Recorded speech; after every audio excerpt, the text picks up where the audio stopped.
नमस्कार दोस्तों, study with Madan Verma channel में आप सभी का स्वागत है। हमारे द्वारा जो परीक्षा वाणी की सामान्य अध्ययन की वीडियो सीरीज प्रारंभ की गई थी, उसमें ये दूसरा वीडियो है आज।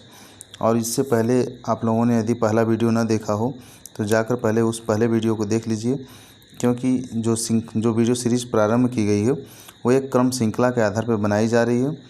और पहले वीडियो को आप लोगों ने काफ़ी पसंद किया, काफ़ी अपना प्यार दिया, इसके लिए बहुत बहुत धन्यवाद। तो चलिए दोस्तों, शुरू करते हैं आज का ये वीडियो। आज का टॉपिक है संविधान की उद्देशिका, विशेषताएं एवं नागरिकता। संविधान की उद्देशिका, विशेषताएं और नागरिकता संबंधी इस वीडियो सीरीज में आपसे प्रश्न पूछे जाएंगे। तो चलिए, आज का पहला प्रश्न है, निम्न शब्दों पर विचार करें। यानी ये शब्द दिए गए हैं: समाजवादी, प्रजातांत्रिक, सार्वभौमिक और धर्मनिरपेक्ष। सही शब्दों को विचारानुसार क्रम दीजिए।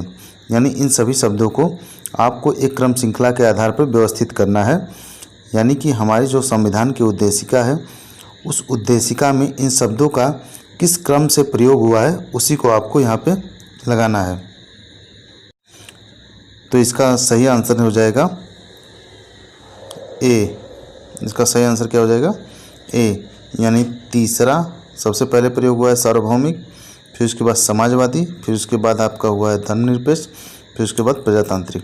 यदि आप लोगों को संविधान की उद्देशिका याद होगी तो आप लोग देखेंगे कि इन शब्दों का इसी क्रम में प्रयोग हुआ है कि हम भारत के लोग भारत को एक प्रभुत्व संपन्न, समाजवादी, पंथ निरपेक्ष, लोकतंत्रात्मक गणराज्य बनाने के लिए, ठीक है, इस प्रकार से हमारी संविधान की उद्देशिका में इन शब्दों का प्रयोग हुआ है।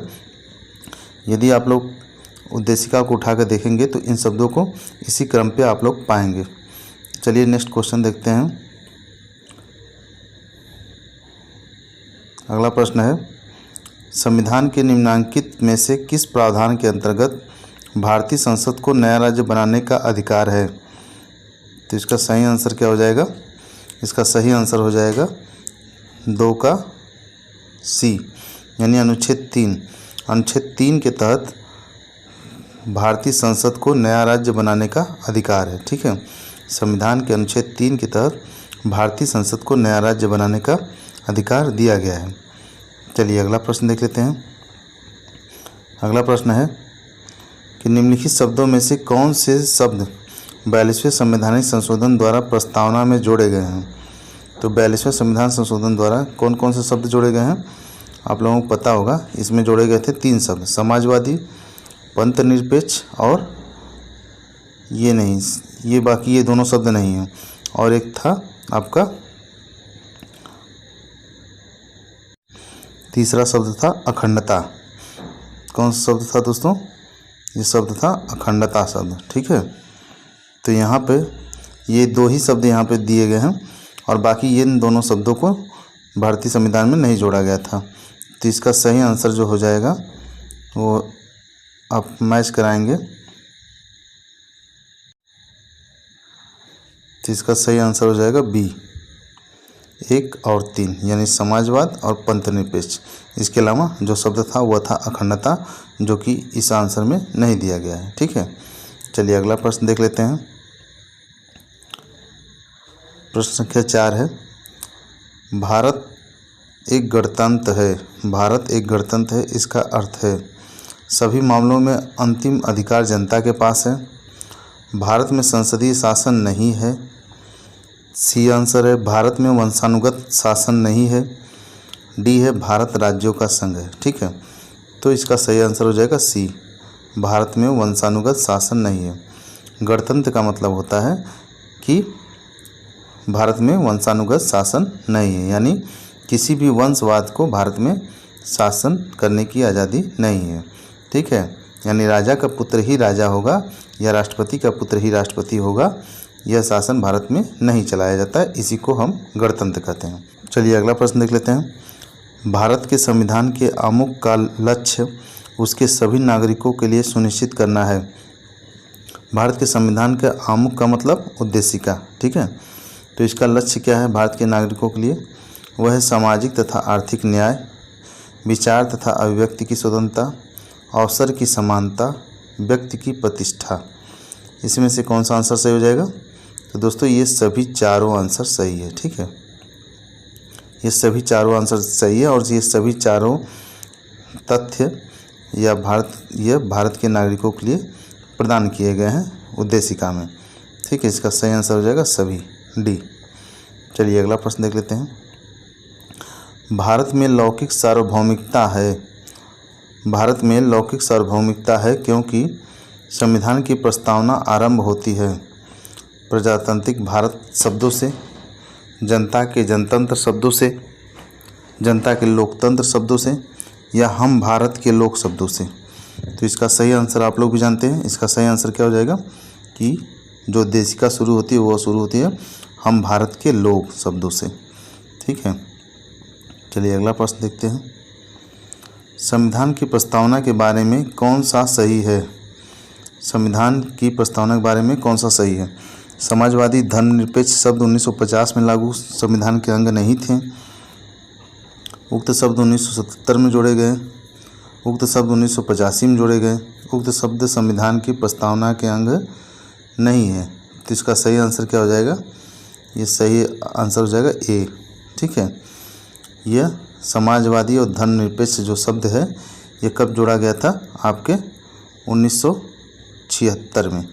42वें संविधान संशोधन 1976 में जोड़ा गया था, जो कि 1950 में लागू संविधान के अंग नहीं थे। ठीक है, चलिए अगला प्रश्न देख लेते हैं। कल्याणकारी राज्य का उद्देश्य है। तो कल्याणकारी राज्य का क्या उद्देश्य है? अधिकतम संख्या का अधिकतम कल्याण सुनिश्चित करना, कमज़ोर वर्गों के कल्याण का प्रबंध करना, सभी नागरिकों को स्वास्थ्य सुविधाएं प्रदान करना।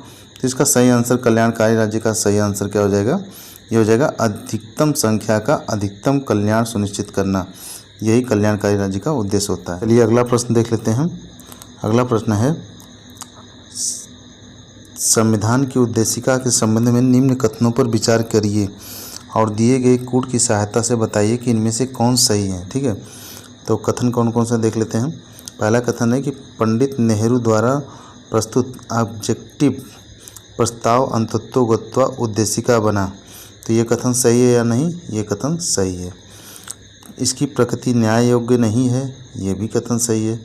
यानी कि आप उद्देशिका के लिए न्यायालय में नहीं जा सकते। ठीक है, यानी वाद योग्य नहीं है। ठीक, इसका संशोधन नहीं किया जा सकता, तो ये कथन गलत है।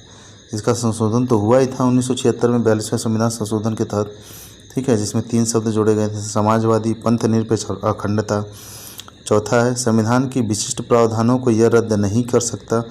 तो यह बात भी सही है। ठीक है, तो इसका सही आंसर क्या हो जाएगा? केवल बी। इसका सही आंसर हो जाएगा बी, जिसमें कि आपका 1, 2 और 4 सही है। ठीक है, चलिए अगला प्रश्न देख लेते हैं। अगला प्रश्न है कि भारतीय गणतंत्र की 26/11/1950 को सही संवैधानिक वस्तुस्थिति क्या थी? तो इसका सही आंसर क्या हो जाएगा? इसका सही आंसर हो जाएगा 10 का सी, यानी कि संपूर्ण प्रभुत्व संपन्न लोकतंत्रात्मक गणराज्य की स्थिति थी। ठीक है, 26 नवंबर 1950 को। चलिए अगला प्रश्न देख लेते हैं। निम्न में से कौन सही है? यानी कि सामाजिक समानता संविधान में प्रत्याभूत नहीं है। देश में सामाजिक समानता सबसे पहले ही विद्यमान थी। सामाजिक समानता संविधान में प्रत्याभूत है। तो इसका सही आंसर क्या हो जाएगा? सामाजिक समानता संविधान में प्रत्याभूत है। ठीक है, यह कथन सही है। चलिए अगला प्रश्न देख लेते हैं। अगला प्रश्न है, भारत के संदर्भ में निम्न में से कौन धर्मनिरपेक्ष शब्द का सही भाव व्यक्त करता है? तो इसमें धर्मनिरपेक्ष शब्द का सही भाव क्या व्यक्त करता है कि भारत में अनेक धर्म हैं, भारतीयों को धार्मिक स्वतंत्रता प्राप्त है, या फिर धर्मानुपालन व्यक्ति की इच्छा पर निर्भर है, या फिर भारत में राज्य का कोई धर्म नहीं है। तो इसमें से सही आंसर क्या हो जाएगा? इसमें सही आंसर हो जाएगा डी। ठीक है, भारत में राज्य का कोई धर्म नहीं है। यह धर्मनिरपेक्ष शब्द को सही व्यक्त करता है। ठीक है, कि भारत में राज्य का अपना कोई धर्म नहीं है, यही धर्मनिरपेक्ष शब्द का अर्थ होता है। ठीक है, चलिए अगला प्रश्न देख लेते हैं। अगला प्रश्न है, निम्नलिखित शब्दों में से कौन सा शब्द सन 1975 में भारतीय संविधान की प्रस्तावना में सम्मिलित नहीं था? तो जैसा कि मैंने बताया कि 1976 में 42वें संविधान संशोधन 1976 द्वारा 3 शब्द जोड़े गए थे, समाजवादी, पंथ निरपेक्ष और अखंडता शब्द को जोड़ा गया था। तो इसमें से आपका सही आंसर क्या हो जाएगा? ये अखंडता शब्द भारतीय संविधान 1975 के भारतीय संविधान में यह शामिल नहीं था। ठीक है, चलिए अगला प्रश्न देख लेते हैं। निम्नलिखित में से कौन सा शब्द भारत के संविधान की उद्देशिका में नहीं है? तो वर्तमान समय में भारत की संविधान की उद्देशिका में कौन सा शब्द नहीं है? इसका सही कौन कौन से शब्द दिए गए हैं? इसमें दिया गया है समाजवादी, पंथ निरपेक्ष, प्रभुत्ता संपन्न और लोक कल्याण। तो ये लोक कल्याण शब्द जो है वर्तमान समय में भारत की उद्देशिका में शामिल नहीं है। ठीक है, बाकी तीनों शब्द शामिल हैं। चलिए अगला प्रश्न देखते हैं। निम्नलिखित में से किस वाद में उच्चतम न्यायालय ने धारणा प्रस्तुत की कि उद्देशिका संविधान का भाग है? उद्देशिका संविधान का भाग है, ये किस वाद में ऐसी धारणा व्यक्त की गई थी सुप्रीम कोर्ट द्वारा? तो इसका सही आंसर हो जाएगा बम्बई बनाम यूनियन ऑफ इंडिया के तहत। बम्बई बनाम यूनियन ऑफ इंडिया के तहत यह धारणा प्रस्तुत की गई थी उच्चतम न्यायालय द्वारा कि उद्देशिका संविधान का भाग है। ठीक है, चलिए अगला प्रश्न देख लेते हैं। निम्नलिखित में से कौन सी भारतीय संविधान की विशेषता नहीं है? तो इसमें से कौन सी विशेषता नहीं है? संसदात्मक सरकार, ये तो है ही, यहाँ की विशेष चीज़ें हैं। ठीक है, अध्यक्षात्मक सरकार ये नहीं है। अध्यक्षात्मक सरकार कहाँ पे है? ये तो अमेरिका में है। ठीक है, स्वतंत्र न्यायपालिका, ये बात सही है, और संघात्मक सरकार ये भी सही है। तो भारतीय संविधान की विशेषता क्या नहीं है? यह है अध्यक्षात्मक सरकार। ठीक है, चलिए अगला प्रश्न देख लेते हैं। निम्नलिखित में से कौन सा राज्य सबसे महत्वपूर्ण तत्व है? ठीक है, निम्नलिखित में से कौन सा राज्य का सबसे महत्वपूर्ण तत्व है? तो राज्य का सबसे महत्वपूर्ण जो तत्व माना जाता है वो किसे माना जाता है? वो माना जाता है संप्रभुता को। ठीक है, राज्य का सबसे महत्वपूर्ण जो तथ्य है वह है संप्रभुता। ठीक है, चलिए आगे देख लेते हैं। निम्न में से कौन सुशासन की विशेषता नहीं है? तो निम्न में से कौन सी सुशासन की विशेषता नहीं है? पहला है जवाबदेही, दूसरा है पारदर्शिता, तीसरा है कानून का नियम, और चौथा है लाल फीताशाही। तो ये जो लाल फीताशाही है यही सुशासन की विशेषता नहीं है। ठीक है, चलिए अगला प्रश्न देख लेते हैं। अगला प्रश्न है, निम्नलिखित में से कौन भारत को धर्मनिरपेक्ष राज्य वर्णित करता है? तो इसमें से कौन जो है जो भारत को धर्मनिरपेक्ष राज्य के रूप में वर्णित करता है? तो इसका सही आंसर हो जाएगा बी। संविधान की जो प्रस्तावना है उसमें दिया गया है ना एक जगह कि हम भारत के लोग भारत को एक संपूर्ण प्रभुत्व संपन्न समाजवादी पंथ निरपेक्ष, वहाँ पर शब्द प्रयोग किया गया पंथ निरपेक्ष या धर्म निरपेक्ष। ठीक है, वो संविधान की प्रस्तावना में दिया गया है। ठीक है, इसका सही आंसर बी हो जाएगा। चलिए अगला प्रश्न देख लेते हैं। भारतीय संविधान की प्रस्तावना में जिन आदर्शों एवं उद्देश्यों की रूपरेखा दी गई है उनकी व्याख्या की गई है। तो भारत की संविधान की प्रस्तावना में जिन आदर्शों एवं उद्देश्यों की रूपरेखा दी गई है उनकी व्याख्या कहाँ की गई है? मूल अधिकारों के अध्याय में, राज्य के नीति निर्देशक सिद्धांतों के अध्याय में, मूल अधिकारों, राज्य के नीति निर्देशक सिद्धांतों एवं मौलिक कर्तव्यों के अध्याय में, या फिर डी है संविधान के पाठ में कहीं नहीं। ठीक है, तो इसका सही आंसर क्या हो जाएगा? इसका सही आंसर हो जाएगा आपका सी, मूल अधिकारों, राज्य के नीति निर्देशक सिद्धांतों और मौलिक कर्तव्यों के अध्याय में।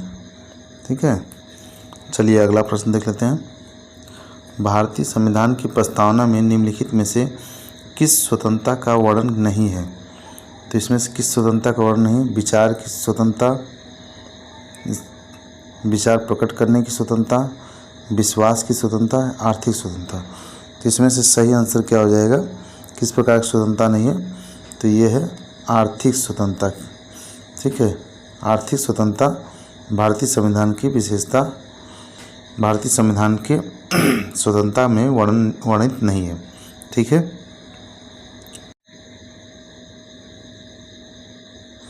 चलिए अगला प्रश्न देख लेते हैं। अगला प्रश्न है, 26 नवंबर 1949 को अंगीकृत भारतीय संविधान की प्रस्तावना में शब्द सम्मिलित नहीं थे। तो कौन कौन सा शब्द भारतीय संविधान के जब अंगीकृत हुआ था भारत का संविधान, तो उसमें कौन कौन से शब्द शामिल नहीं थे? तो उसमें शामिल नहीं था समाजवादी, पंथनिरपेक्ष और अखंडता शब्द। ये तीनों शब्द इसमें शामिल नहीं थे। तो इसका सही आंसर हो जाएगा ए, यानी 1, 2 और 3। ठीक है, चलिए अगला प्रश्न देख लेते हैं। संविधान में दिया गया आमुख यानी उद्देशिका न्यायालय में लागू नहीं होता है। यह सही है। ठीक है, महत्वपूर्ण है और उसकी उपयोगिता है, ये भी सही है। शासन करने के उद्देश्यों को उल्लेखित करता है, सही है। संविधान के कानूनी अर्थ निर्णय में सहायता करता है, ये भी सही है। यानी ये सभी चारों सही हैं। ठीक है, अगला प्रश्न देख लेते हैं। अगला प्रश्न है समाजवादी तथा धर्मनिरपेक्ष शब्द संविधान की प्रस्तावना में सम्मिलित किए गए थे। तो ये किसमें किए गए थे? समाजवादी और धर्मनिरपेक्ष शब्द ये 42वें संविधान संशोधन द्वारा भारतीय संविधान की प्रस्तावना में शामिल किए गए थे। ठीक है, चलिए अगला प्रश्न देख लेते हैं कि सभी व्यक्ति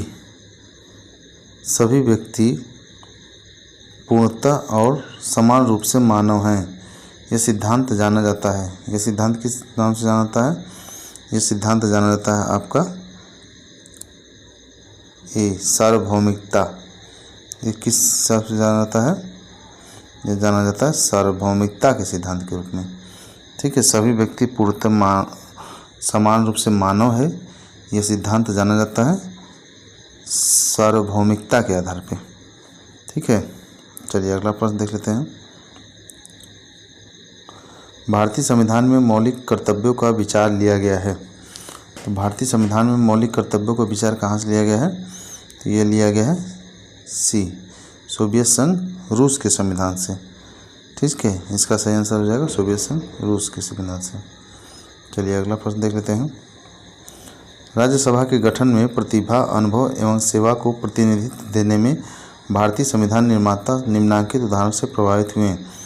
तो भारतीय संविधान राज्यसभा के गठन में प्रतिभा, अनुभव और सेवा को प्रतिनिधित्व कहाँ से मिला था, यानी किस देश के संविधान से मिला था? तो इसका सही आंसर हो जाएगा आयरलैंड के गणतंत्र से, आयरिश गणतंत्र से। ठीक है, यहाँ के संविधान से ये भारतीय प्रभावित होकर इस राज्यसभा के गठन में प्रतिभा, अनुभव और सेवा प्रतिनिधियों को लिए थे। ठीक है, चलिए अगला प्रश्न देख लेते हैं। शून्यकाल संसदीय व्यवस्था किस देश की देन है? शून्यकाल संसदीय व्यवस्था किस देश की देन है? तो इसका सही आंसर हो जाएगा भारत की देन है। ठीक है, चलिए अगला प्रश्न देख लेते हैं। भारतीय संविधान में अन्य देशों के संविधानों से कुछ विशिष्टताओं को लिया गया है। किस देश का राज्य के नीति निर्देशक तत्व के निर्माण में योगदान है? तो राज्य के नीति निर्देशक तत्व कहाँ से लिया गया है? ये लिया गया है आपके आयरलैंड से। ठीक है, चलिए अगला प्रश्न देख लेते हैं। निम्नलिखित में से कौन सा लक्षण भारतीय परिसंघ और अमेरिकी परिसंघ में समान रूप से पाया जाता है? तो इसमें से कौन से लक्षण समान रूप से पाया जाता है? इसका सही आंसर हो जाएगा आपका डी, संविधान के निर्वचन के लिए परिसंघीय उच्चतम न्यायालय। ठीक है, संविधान के निर्वचन के लिए परिसंघीय उच्चतम न्यायालय यह भारतीय परिसंघ और अमेरिकी परिसंघ में समान रूप से पाया जाता है। ठीक है, ये दोनों के देशों की विशेषता है। चलिए अगला प्रश्न देख लेते हैं। यह सूची 1 को सूची 2 से मिलाना है। ठीक है, तो भारतीय संविधान के मध्य है और जिस देश से अपनाया गया है। ठीक, चलिए तो पहला यहाँ दिया गया है राज्य के नीति निर्देशक सिद्धांत। ठीक, ये और इधर दिया गया सूची 2 में ऑस्ट्रेलिया।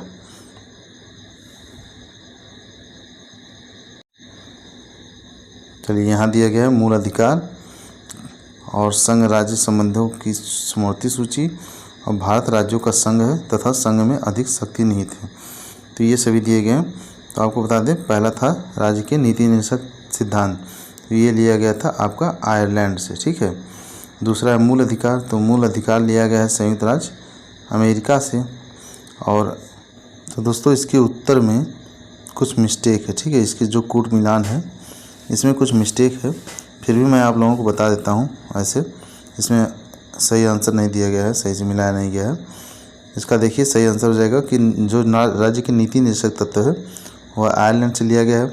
जो मूल अधिकार है ये संयुक्त राज्य अमेरिका से लिया गया है। इसमें जो समवर्ती सूची है ये ऑस्ट्रेलिया से लिया गया है। और जो राज्यों का संघ तथा संघ में अधिक शक्ति निहित है, संघ की परिभाषा या संघ की बात कनाडा से ली गई है, ठीक है। चलिए अगला प्रश्न देख लेते हैं। भारत ने समवर्ती सूची की संकल्पना उद्धृत की है। तो भारत ने समवर्ती सूची की संकल्पना अभी मैंने बताया कि ये ऑस्ट्रेलिया के संविधान से ली गई है, ठीक है। कहाँ से ली गई है? ये ऑस्ट्रेलिया के संविधान से ली गई है। चलिए अगला प्रश्न देख लेते हैं। तो चलिए दोस्तों इसका मिलान कर लेते हैं हम लोग। विधि का शासन कहाँ से लिया गया है? ये लिया गया है आपका इंग्लैंड से, ठीक है। और विधि द्वारा स्थापित प्रक्रिया, तो विधि द्वारा स्थापित प्रक्रिया ये जापान से लिया गया है। और राष्ट्रपति के विचारार्थ राज्यपाल द्वारा विधेयक सुरक्षित रखना, तो ये लिया गया है आपका कनाडा से, ठीक है। और विस्तृत उभयनिष्ठ सूची यानी वही समवर्ती सूची, तो ये कहाँ से लिया गया? ये लिया गया है आपका ऑस्ट्रेलिया से, ठीक। चलिए वीडियो को पॉज करके यदि आपको ध्यान से देखना हो तो देख लीजिएगा। अगला प्रश्न देखते हैं। यहाँ फिर सूची 1 को सूची 2 से मिलान करना है। तो मूल अधिकार ये कहाँ से लिया गया है? मूल अधिकार लिया गया है संयुक्त राज्य अमेरिका से। शासन की संसदीय प्रणाली ये कहाँ लिया गया है? तो ये लिया गया है आपके यूके से। आपात उपबंध तो ये जर्मनी से लिया गया है। राज्य के नीति निर्देशक तत्व तो ये आयरलैंड से लिया गया है, ठीक है। वीडियो को पॉज करके आप लोग इसका मिलान देख लीजिएगा। चलिए अगला प्रश्न देखते हैं। लोकहित मुकदमे की संकल्पना का प्रारंभ हुआ था। तो लोकहित मुकदमे की संकल्पना का प्रारंभ कहाँ हुआ था? इसका सही आंसर क्या हो जाएगा? इसका सही आंसर हो जाएगा सी, यूनाइटेड स्टेट ऑफ अमेरिका में, ठीक है। क्या हुआ था? यूनाइटेड स्टेट ऑफ अमेरिका में हुआ था इसका प्रारंभ। चलिए अगला प्रश्न देख लेते हैं। न्यायिक पुनर्विलोकन की व्यवस्था कहाँ पर है? तो यह इसका सही आंसर हो जाएगा सी, यह भारत और यूएसए दोनों जगहों पे है, ठीक है। भारत और यूएसए दोनों जगहों पे इसकी व्यवस्था है न्यायिक पुनर्विलोकन की। चलिए अगला प्रश्न देख लेते हैं। निम्नलिखित में से कौन सा कथन सत्य है? निम्नलिखित में से कौन सा कथन सत्य है?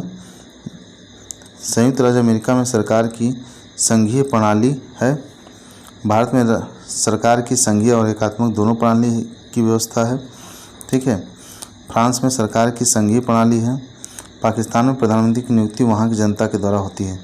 तो इसका सही आंसर क्या हो जाएगा? इसका सही आंसर हो जाएगा ए, ठीक है। इसका सही आंसर हो जाएगा ए, संयुक्त राज्य अमेरिका में संयुक्त राज्य अमेरिका में सरकार की संघीय प्रणाली है, ठीक है। ये इसका सही आंसर हो जाएगा। चलिए अगला प्रश्न देख लेते हैं। भारतीय संसद प्रणाली ब्रिटिश संसदीय प्रणाली से इस बात से भिन्न है कि भारत में, तो इसका सही आंसर क्या हो जाएगा? इसका सही आंसर हो जाएगा डी, भारत में न्यायिक पुनर्विलोकन की प्रणाली है, इसी से भारतीय संसदीय प्रणाली ब्रिटिश संसदीय प्रणाली से भिन्न है, ठीक है। चलिए अगला प्रश्न देख लेते हैं। भारत की संघात्मक व्यवस्था निम्नलिखित में से किस देश से संबंधित है? तो संघात्मक व्यवस्था किस देश से संबंधित है? इसका सही आंसर हो जाएगा आपका कनाडा। कनाडा से संघात्मक व्यवस्था कहाँ से ली गई है? वो ली गई है कनाडा से, ठीक है। चलिए अगला प्रश्न देखते हैं। भारत में न्यायिक पुनरीक्षण की संकल्पना निम्नलिखित देश के संविधान से ली गई है। तो अभी आप लोगों ने ऊपर पढ़ा था ना, किससे ली गई? ये संयुक्त राज्य अमेरिका से ली गई है, ठीक है, न्यायिक पुनर्विलोकन की शक्ति। चलिए अगला प्रश्न देख लेते हैं।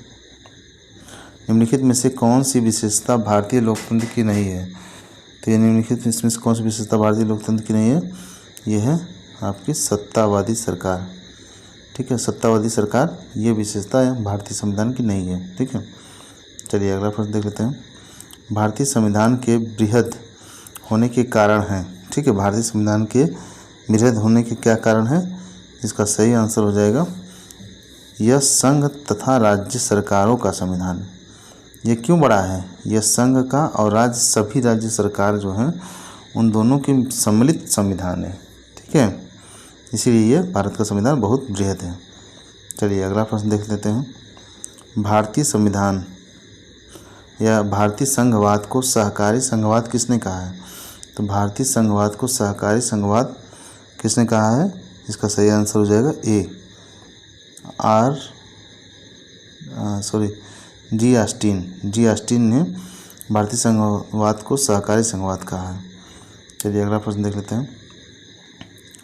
निम्नांकित में से किस एक का कथन है कि संविधान को संघात्मकता के तंग ढांचे में नहीं ढाला गया है? इसका सही आंसर क्या हो जाएगा? सी मतलब B.R. अम्बेडकर ने कहा था कि संविधान को संघात्मकता के तंग ढांचे में नहीं ढाला गया है। ठीक है, ये B.R. अम्बेडकर का कथन है। चलिए, भारत में राजनीतिक व्यवस्था के मूलभूत लक्षण हैं। तो भारत में राजनीतिक व्यवस्था का मूलभूत लक्षण क्या है? यह एक लोकतांत्रिक गणतंत्र है। इसमें संसदात्मक रूप की सरकार है। सर्वोच्च सत्ता भारत की जनता में निहित है। यह एक एकीकृत शक्ति का प्रावधान करती है। तो इसका सही आंसर क्या हो जाएगा? इसका सही आंसर हो जाएगा B। ठीक है, 1, 2 और 3 ये सभी सही है। यानी ये एक लोकतांत्रिक गणतंत्र है। इसमें संसदात्मक रूप की सरकार है और यह सर्वोच्च सत्ता भारत की जनता में निहित है। ये तीनों कथन सही है। ठीक है, चलिए अगला प्रश्न देखते हैं। भारतीय राजनीतिक पद्धति के बारे में निम्न में से कौन से सही नहीं है? तो इसमें से कौन से सही नहीं है? धर्मनिरपेक्ष राज्य, संसदीय पद्धति की सरकार, संघीय नीति या राष्ट्रीय पद्धति की सरकार। तो यही सही नहीं है, यहाँ राष्ट्रीय पद्धति की सरकार नहीं है। चलिए अगला प्रश्न देखते हैं। निम्नलिखित में से किससे विनिर्धारित होता है कि भारत का संविधान परिसंघीय है? ठीक है, इसमें किससे निर्धारित होता है कि भारत का संविधान परिसंघीय है? ठीक, संविधान लिखित और अनन्य अवशिष्ट शक्तियों का केंद्र में निहित होना, केंद्र और राज्यों के बीच शक्तियों का वितरण, न्यायपालिका का स्वतंत्र है। ठीक है, तो इसका सही आंसर क्या हो जाएगा? इसका सही आंसर हो जाएगा D, केंद्र और राज्यों के बीच जो शक्तियों का वितरण किया गया है, यही हमारे भारतीय संविधान के परिसंघीय ढांचे को दर्शाती है। ठीक है, चलिए अगला प्रश्न देख लेते हैं। क्या है? कथन कारण दिया गया है। भारतीय संविधान अर्ध संघात्मक है। ठीक है, अब कारण क्या है? भारतीय संविधान न तो संघात्मक है और न ही एकात्मक है। तो बाकी सब जो है इसमें से सही आंसर क्या हो जाएगा? इसका सही आंसर हो जाएगा ए और R दोनों सही है। R A की सही व्याख्या करता है। ठीक है, चलिए अगला प्रश्न देखते हैं। भारत की संसदीय शासन प्रणाली एवं ब्रिटेन की संसदीय शासन प्रणाली में अंतर का बिंदु निम्नलिखित में से कौन है? पहला है सामूहिक उत्तरदायित्व, दूसरा है न्यायिक समीक्षा, तीसरा है द्विसदनात्मक व्यवस्थापिका और चौथा है वास्तविक एवं नाम मात्र की कार्यपालिका। तो इसका सही आंसर क्या हो जाएगा? इसका सही आंसर हो जाएगा B, न्यायिक समीक्षा। ठीक है, तो चलिए दोस्तों, आज के ये वीडियो सीरीज यहीं पे आज की ये वीडियो यहीं पे समाप्त होती है। अगर ये वीडियो पसंद आए तो चैनल को सब्सक्राइब कर दीजिएगा और वीडियो को लाइक कर दोस्तों को शेयर कर दीजिएगा। और जो भी इसमें त्रुटि हो या जो भी आपको चेंजेस करना हो इस वीडियो सीरीज़ में, तो प्लीज़ कमेंट के माध्यम से हमें ज़रूर अवगत कराइएगा। धन्यवाद।